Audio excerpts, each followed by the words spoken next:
देखिए जो लोग तरावी पढ़ रहे हैं बिल्कुल सही कर रहे हैं। वो उमर इब्न खत्ताब को दूसरा खलीफा मानते हैं। उमर के लिए उन्होंने हदीसें जो 30 साल रसूल के बाद दमिश्क की फैक्ट्री में हदीसें गढ़ी गई, उसमें यहाँ तक के गढ़ी गई हदीस कि रसूलुल्लाह ने कहा कि अगर मेरे बाद कोई नबी होता तो वो उमर होते। जबकि ये बात रसूल के शान रिसालत के खिलाफ है कि रसूल एक ऐसे शख्स को कि जो शराब का आदी, जिसका पर्सनल कैरेक्टर बहुत ख़राब, जिसकी माँ का कैरेक्टर अच्छा नहीं, जिसका ख़ानदान बहुत ही घटिया, और जो नहायत झूठा और नहायत मक्कार और आला दर्जे का काफिर और हालात के तहत मुसलमान हो गया, उसको रसूल कहें कि अगर मेरे बाद कोई नबी होता तो उमर होते। तो अगर ये बात सच होती तो फिर हज़रत अली को गदीर के मैदान में हाथों पर उठा के अली को मौला बनाने के बजाय उमर को कहते थे कि अब इनकी नबूवत मेरे बाद चलेगी या मेरे दर्जे का इनको समझना, जो ये कहे समझना कि मैंने कहा, तो शायद ये इख्तिलाफ ही ना होता। अगर रसूल कहते थे तो मजबूरन नबी मानते, क्योंकि बहरहाल रसूल की बात तो हम टाल नहीं सकते। बिस्मिल्लाहिर्रहमानिर्रहीम तबअक मिनल मुअमिनीन सदक़ल्लाहुल अज़ीम। अल्लाह रब्बे ज़ुल जलाल कुरान मजीद फ़ुरक़ान हकीम में इरशाद फरमाता है, ए गैब की खबरें देने वाले नबी सल्लल्लाहु अलैहि वसल्लम, अल्लाह आपके लिए काफ़ी है और आपकी इत्तिबा करने वाले मोमिनीन। सैयदना अब्दुल्लाह इब्न अब्बास रदी अल्लाह ताला अन्हुमा फरमाते हैं कि ये आयत करीमा हज़रत सैयदना फ़ारूक़ आज़म रदी अल्लाह तबारक व ताला अन्हु के इस्लाम लाने के वक्त नाजिल हुई। जब 33 मर्दों और 6 औरतों के बाद 40वें नंबर पर सैयदना उमर बिन खत्ताब फ़ारूक़ आज़म रदी अल्लाह ताला अन्हु ईमान लाए, और आपके इस्लाम लाने से नबी अकरम सल्लल्लाहु अलैहि वसल्लम को बेहद खुशी हुई, क्योंकि आपने फ़ारूक़ आज़म रदी अल्लाह ताला अन्हु के इस्लाम लाने से पहले अल्लाह रब्बे ज़ुल जलाल से आपके लिए दुआ की थी।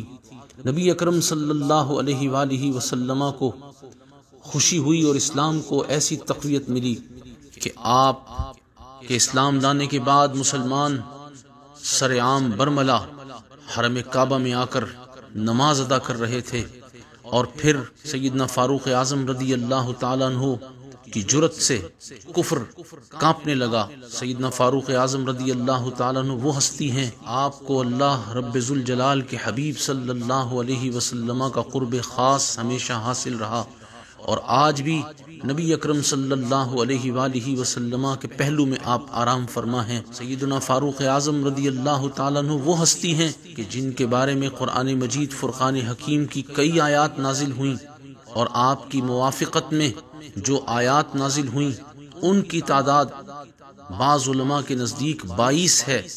अंदाज़ा फरमाएं कि आप हुज़ूर पुरनूर सल्लल्लाहु अलैहि वसल्लम की बारगाह में कोई बात अर्ज़ करते हैं और अल्लाह ताला आपकी ताईद में कुरान नाजिल कर देता है। फ़ारूक़ आज़म वो हैं कि जिनकी ज़बान पर हक़ जारी होता है। फ़ारूक़ आज़म रदी अल्लाह ताला अन्हु वो हैं कि जिनके दिल में हक़ जारी होता है।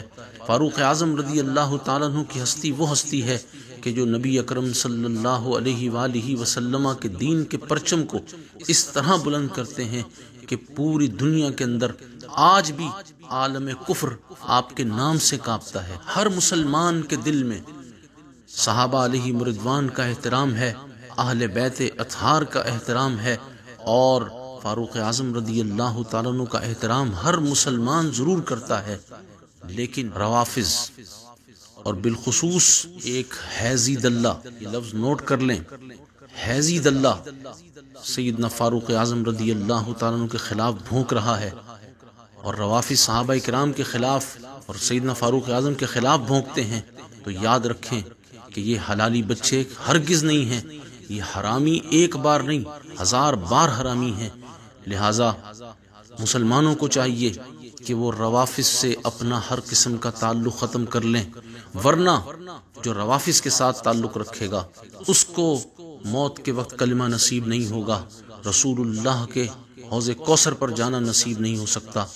याद रखें, नबी अकरम सल्लल्लाहु अलैहि वसल्लम की मोहब्बत का तकाज़ा ये है कि हुजूर की हर निस्बत से मोहब्बत की जाए, और ये रवाफ़िज़ वतन अज़ीज़ पाकिस्तान के अंदर आग लगाने के लिए इस तरह की बकवास अपनी ज़बानों से बकते हैं।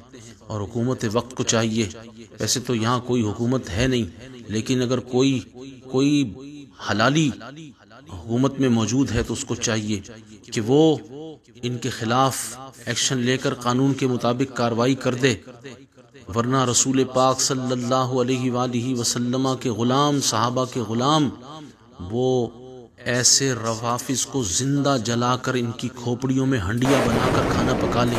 یاد رکھنا، حضور صلی اللہ علیہ وآلہ وسلم کے غلاموں کو کبھی بھی حضور کی کسی بھی نسبت کی بے ادبی برداشت نہیں ہوتی ہے۔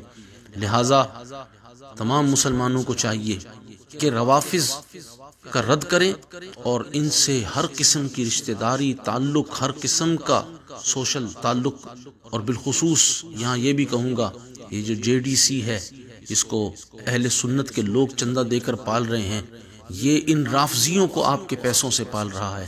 لہٰذا اس سے دور رہیں اور ہرگز اس کو نہ چندہ دیں نہ کسی مسلمان کو دینے دیں۔ Thanks for watching.